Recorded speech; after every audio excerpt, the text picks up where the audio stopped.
Today we're talking about a very serious and charged development in Nigeria. Nnamdi Kanu, the leader of indigenous people of Biafra, IPOB, has made a dramatic list of names in his legal defense. Names of prominent leaders in Nigeria whom he says are vital and compellable witnesses. He says that these men and women have a role to play in his trial. A trial that's been dragging on and has huge implications for the stability and politics of the Southeast and Nigeria as a whole. So what's going on?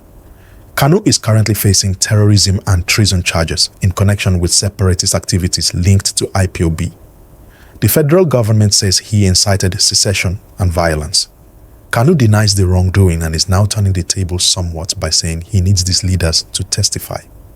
We'll unpack the key players, the motives, and what this might mean for Nigeria going forward. Let's break it down.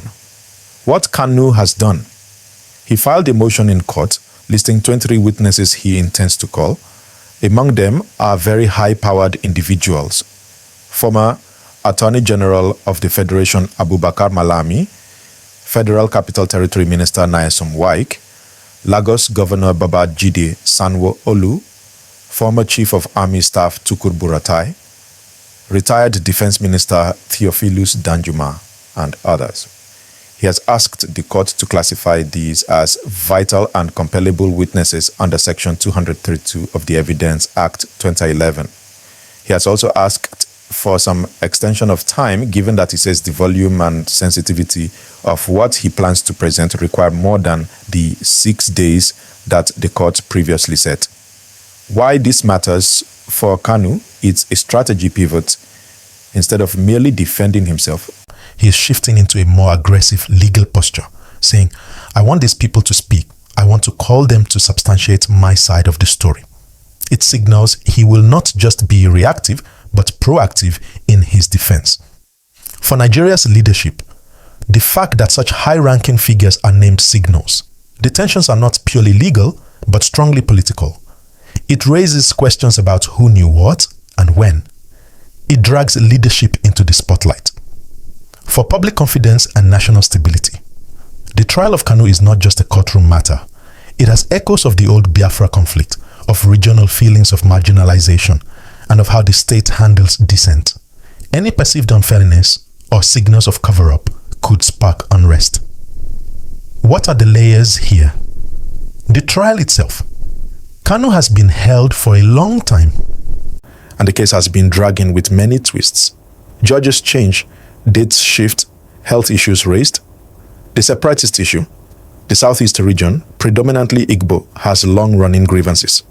IPOB's push for independence, or at least greater autonomy, taps into those feelings.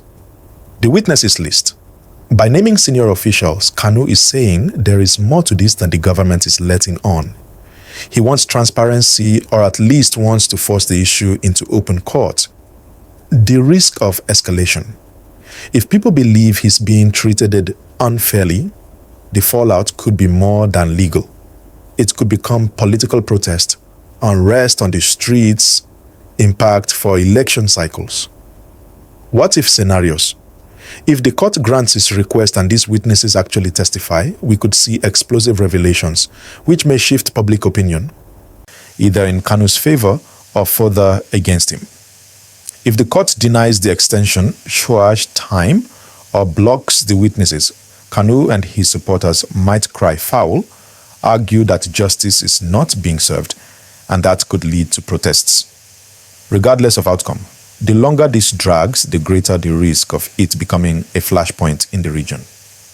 What I want you to think about, and you can drop your thoughts in the comments. Do you believe Kanu is using the witness list as a legitimate defense strategy? Or is he using it as a political tool? How should the Nigerian state respond? Strictly by the law? Or should there be broader efforts at reconciliation in the Southeast? What happens if the trial outcome does not satisfy large parts of the community? Do we risk further destabilization? And for you watching, how important is fairness of process, not to just result, in these major trials for national peace? What this means for you and the country? For the average Nigerian, this story matters because it touches on rule of law, fairness, regional equity. If someone is perceived to be treated unjustly, that perception spreads quickly. Also, the judiciary's handling of such a high-profile case is a test of the system.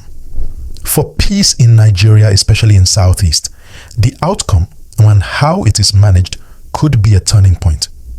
A fair scene process might calm tensions. A perceived unfair process might inflame them. Now you might ask, why is Kanu calling these people? Well, from the way it looks, his defense team is trying to prove that his arrest and continuous detention were not just legal actions, but deeply political moves. Kanu believes some of these leaders either played a role or knew what was going on behind the scenes.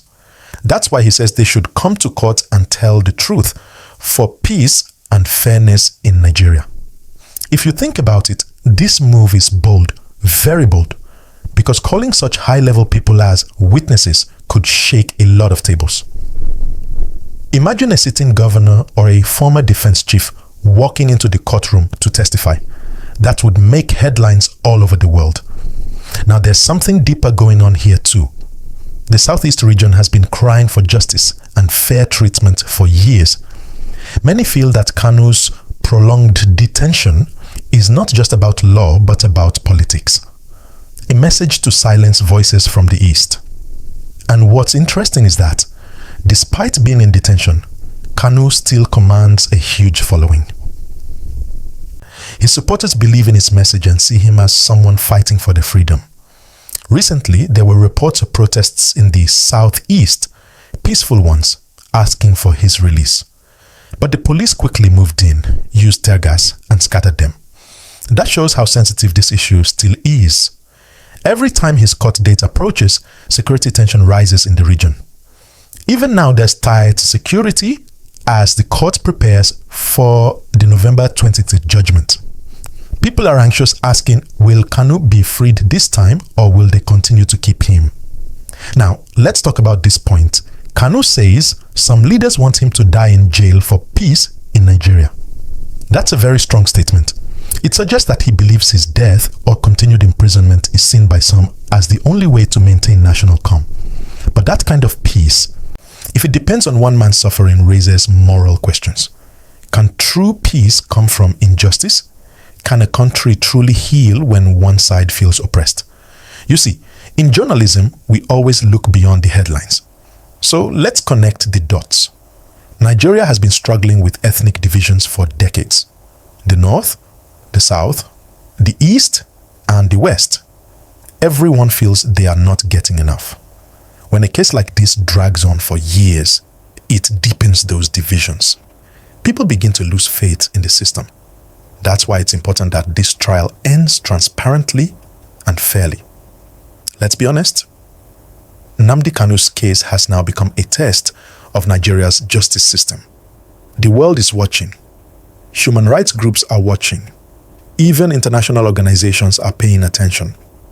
If the government handles this case with fairness and transparency, it will send a strong message that Nigeria can handle sensitive issues maturely. But if it goes the other way, it could cause another wave of distrust and anger. Now, let's also talk about the mood in the Southeast. Many of his supporters are restless. They're tired of promises and postponements. The last court sitting was shifted again, and people are wondering if this is another delay tactic.